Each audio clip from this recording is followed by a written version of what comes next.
Hey, what's going on everybody? Big J Gleez here, and today we're going to go over 5 tips to help you succeed in the Gears of War 4 campaign.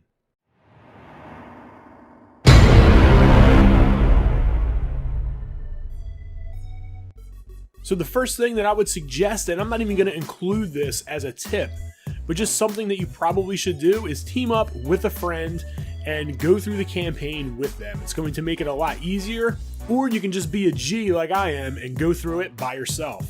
Now, if you do choose to take this road by yourself, it is going to be a bit more of a challenge, but I think that you can handle it as long as you utilize these 5 tips.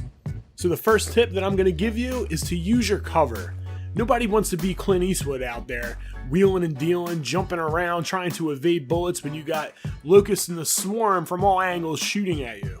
Utilizing your cover in the campaign mode is extremely important, even more important than when playing against someone online. If you're used to playing against people online, you may run around with your shotgun and you may be pretty good with your stick, jumping around, creating angles, and blasting people out in open space. Against the computer, this isn't going to work out so well, so be sure to use your cover and the environment around you. The second tip that I'm going to give you is to be mindful of your bullets.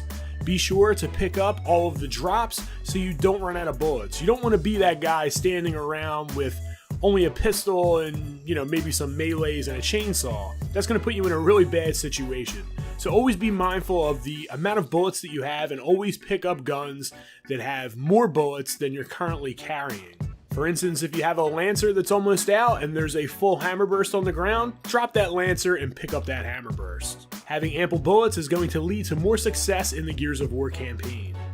So the third tip that I'm going to go over is to be sure that you pick up your teammates. Picking up your teammates is vitally important because the more of them that are alive, the more of a chance that if you get down, they're going to pick you up. So the fourth tip that I'm going to give you is to cater your weapon selection off of long distance type of weapons, meaning don't carry a boom shot and a shotgun. Typically the boom shot will only have approximately 2 to 4 bullets in it. Once those run out, if you're left with just a shotgun, you're going to be in a really bad spot. One of the best ways to utilize these other weapons is to pick the weapon up, and then once you're done with the bullets, or even if you only have one left, pick up the gun that you dropped that was full, so when you move on to the next section, you have ample bullets to destroy all of the enemies in that area.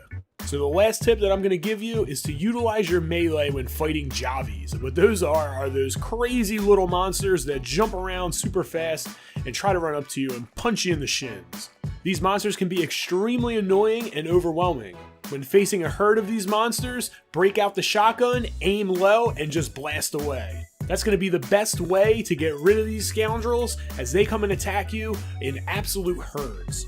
So that's it. Those are my 5 tips to beating the Gears of War campaign mode. If you have any tips for anyone else, be sure to leave a comment down below and let them know so when they read through the comment section, they get even more tips supplemented to this video. I also went through the entire Gears of War 4 campaign, and you can find the link to the playlist down in the description below, as well as up in the top in the cards area. So that's it. It's Jay Gleez signing out. Thanks for checking in, and continue to game strong.